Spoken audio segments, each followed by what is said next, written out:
Jangan lupa ini loh ya, Asri Loka. Lupa Asri Loka, jangan lupa. Jangan lupa Asri Loka, Pak.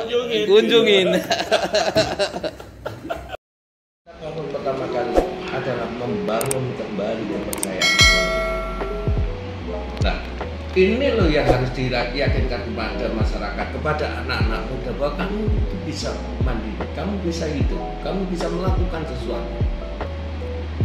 Yang kedua adalah kebersamaan. Sistem pendidikan kita sudah menuju kepada individualisme, tidak lagi dalam bentuk kebersamaan. Di dalam kebersamaan ada saling mempercayai. Ini syarat kedua yang disebut sebagai modal sosial. Yang ketiga, kalau sudah kebersamaan terbentuk adalah jaringan. Berarti orang yang semakin punya jaringan yang banyak, dia pasti akan bisa hidup, pasti akan berdaya. Maka mencari teman, mencari jaringan itu menjadi sangat penting. Belajar berorganisasi adalah membentuk jaringan. Yang keempat adalah informasi. Informasi menjadi sangat penting. Orang itu akan lemah kalau dia tidak punya informasi. Yang kelima baru berbicara tentang ilmu pengetahuan dan teknologi. 5 hal ini yang harus dikuasai. 5 hal ini bukan uang. Lah, orang terjebak, dia akan melakukan sesuatu selalu yang dibicarakan adalah uang. Saya melihat orang-orang besar hari ini berangkat hanya dari 5 hal ini, bukan dari seberapa warisan yang dia miliki. Cocok sekali, mantap. Yeah. Iya, jadi iya. Terus Jadi menanamkan karakter atau mindset seperti itu, medianya kira-kira bagaimana, Mas? Terhadap anak muda yang masih gaptek atau terusuk gaptek, gimana, Mas? Artinya kita ini harus sering kali menemani mereka untuk mengajarkan mereka berdialektika. Jadi jangan membuat mereka menjadi objek, tapi mereka juga menjadi subjek. Jadi mengajari mereka berdialektika, karena berdialektika ini akan menimbulkan sebuah kesadaran. Ada tesa, ada antitesa, pasti ada sintesa. Jadi jangan mereka dibuat searah, tapi mereka harus sering dibenturkan dengan dialektik, sehingga mereka akan timbul sebuah kesadaran. Kesadaran inilah apa? Kesadaran inilah yang akan membentuk kepercayaan. Sesuatu yang baru ya, Gus, untuk dikaji. Ya.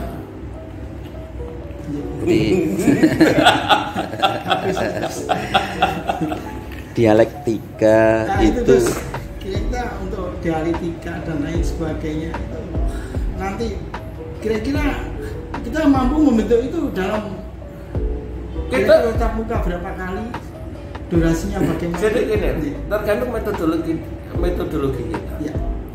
Ada namanya kan pendidikan bagi orang dewasa. Ya, itu yang harus kita gunakan. Jadi mengajak mereka berpikir tentang keadaan. Misalkan satu contoh kasus, orang Wonosalam selama ini menjual tanahnya begitu dengan mudah.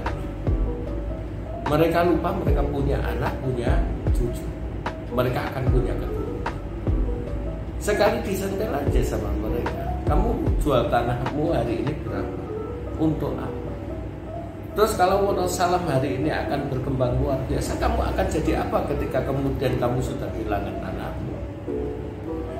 Paling kamu akan jadi tukang untuk di perempatan, di pinggir jalan untuk nyewakan villa gitu kan? Ya pekerja. Lah menjadi pekerja hariannya, buruh tani, buruh. Akhirnya sadarkan mereka dengan diskus itu bahwa mereka itu sekarang sudah menjadi buruh di atas tanah mereka sendiri. Nah, kesadaran itu akan muncul dari sebuah proses distinktif, ketegangan di dalam berpikir, yang kemudian ini diadu terus, didialektikakan terus. itu akan pasti menimbulkan kesadaran. Iya. Ya, Dia luar biasa. Beliau Jadi, selain orang birokrat, dia juga mampu sebagai seorang motivator. Entrepreneur ini, Iya, entrepreneur untuk UMKM, teman-teman. Jadi tidak hanya sekedar teoritis tapi praktis ini ya. Jadi yang saya sangat tertarik tadi komunikasi yang dibangun itu harus komunikasi yang penuh empatik berarti Pak. Penuh empati, memahami lawan bicara kita. Betul. Kita tidak hanya, jadi harus timbal balik ya. Betul. Timbal balik Betul. kepada tadi orang tua ya, orang tua dan tentunya anak muda juga. Yang selama ini nun sewu, nanti bisa dilanjut nggih. Yang tadi kadang-kadang kan begini, saya menemui juga di Wonosalam gitu ya. Orang tuanya sudah punya lahan, diserahkan ke anaknya, tolong dikelola. Tapi anaknya tidak mau ngelola, males gitu. Sudah ada satu kesadaran sebenarnya orang tuanya tidak mau jual, tapi anaknya tidak mau ngelola. Akhirnya mau tidak mau karena tidak ada yang ngelola, tetap aja dijual. Karena anaknya tidak mau ngelola.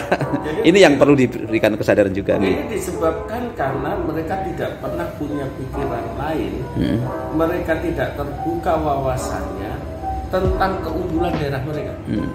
Daerah seperti Wonosalam tidak lebih dari 10% di Jombang. Di dunia ini. Oh di Jawa. Di dunia ini. Seperti Wonosalam ya. Iya. Spesial ya. Iya pasti dong.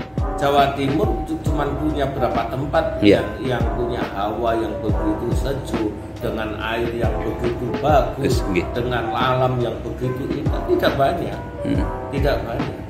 Lah, mereka tidak sadar mereka mendapatkan keistimewaan itu dari Allah yang selama ini mereka remehkan. Karena pendidikan kita tidak pernah mengajari untuk mereka berpikir di luar pengetahuan mereka. Kalaupun ke Surabaya, pendidikan kita hanya mengajarkan kalau dari Jombang akan ke Mojoagung, Mojoagung ke Mojokerto, Mojokerto ke Krian ke sepanjang Surabaya. Tapi begitu jembatan Mojokerto putus, mereka akan berhenti karena mereka tidak bisa berdialektika. Mereka tidak pernah diajarkan untuk berpikir lain kecuali jalan itu. Termasuk hanya kebun, mereka tahunya adalah kebun, mereka menanam kopi, kemudian mereka nanam durian yang asal-asalan, mereka tidak pernah kelola itu menjadi kekuatan. Saya pernah ke yang namanya Pak Jogja, kalau nggak salah, atau Sumatera ini saya lupa. Kebun buah yang ada di Thailand. Di Thailand. Itu kisaran sekitar 100 hektar. Kemudian dari kereta ke ke kebun dengan buah jenis tertentu keliling. Nah kalau kemudian masyarakat Wonosalam membuat kemudian peta itu, di sini produksi durian, di sini produksi apokat, di sini produksi keripik pisang, ini produksi ini, maka itu akan menjadi destinasi yang luar biasa. Dan itu pasti akan mengalahkan Nun Sewu seperti hanya yang di Thailand. Kita punya luas lahan yang jauh lebih besar. Lebih besar, lebih bagus. Mereka tidak pernah besar. Mereka tidak pernah besar. Kehidupannya sudah ini yang harus kita hentikan, bangun mereka kembali bahwa tidak mungkin kita akan bangkit tanpa bersatu. Saya potong Gus. Yang melahirkan mindset kehidupan individu dari masyarakat itu faktor dominannya apa kira-kira Gus? Dialektika yang kemudian diarahkan dengan benar. Maksud saya, mindset itu adalah dibentuk dari sebuah benturan-benturan yang akhirnya melahirkan kesadaran. Tesa tidak akan bisa berdiri menjadi kesadaran tanpa antitesa. Yang kemudian akhirnya melahirkan sebuah sintesa. Masih baru ya. Iya, membangun kesadaran, jadi membangun kesadaran yang harus dibangunkan. Ya, jadi contoh-contoh kasus bagaimana jalan keluar. Jadi artinya mereka harus mampu menjawab semua permasalahan dan mereka harus bisa menjawab satu solusi dan menciptakan satu solusi tadi. Dengan benturan-benturan tadi akhirnya mereka harus belajar menciptakan satu solusi. Betul. Tentunya dengan pelatihan-pelatihan. Betul. Nah, itu makanya saya sangat tertarik. Pelatihan itu adalah bagian dari transfer knowledge. knowledge. Nggih. Transfer knowledge. Ya. Sangat cocok sekali. Buat teman-teman yang di Wonosalam untuk kami di Asriluka Wonosalam, kami kebetulan di Asriluka Wonosalam mengembangkan pendidikan, ya, pelatihan, ekoturism, training and resort. Nah, ini yang penuansa akan menambah kasanah di Wonosalam. Ini Pak Nuryadi. Ya, Pak Nuryadi dari Surabaya. Tapi tentunya saya yakin hari ini Pak Nuryadi akan lebih bangga disebut sebagai orang Wonosalam. Ya, siap.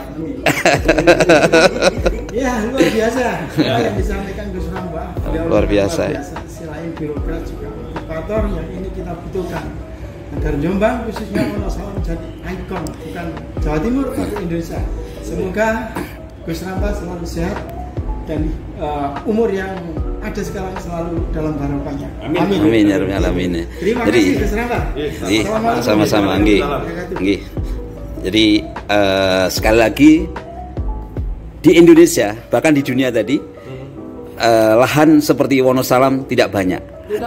Tidak lebih dari 10%. Maka teman-teman sekalian, ayo segera kunjungi Wonosalam. Kunjungi Wonosalam. Ini kami juga belajar bersama-sama dengan Pak Teguh, Pak Gun, ya, dengan biasa Gus Ramba yang sangat luar biasa. Tentunya warga Wonosalam sangat bangga dengan beliau Gus Ramba Sumrambah yang memang sangat mensupport kemajuan ekonomi semuanya, terutama di Jombang dan khususnya di Wonosalam.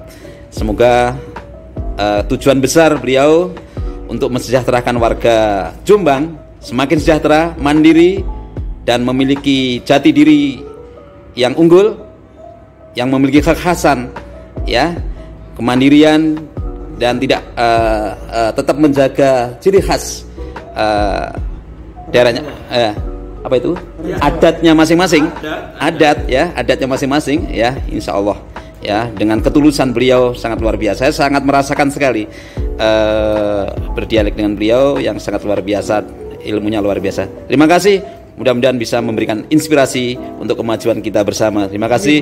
Assalamualaikum warahmatullahi wabarakatuh. Jangan lupa ini loh ya, Asriluka. Jangan lupa Asriluka. Kunjungin.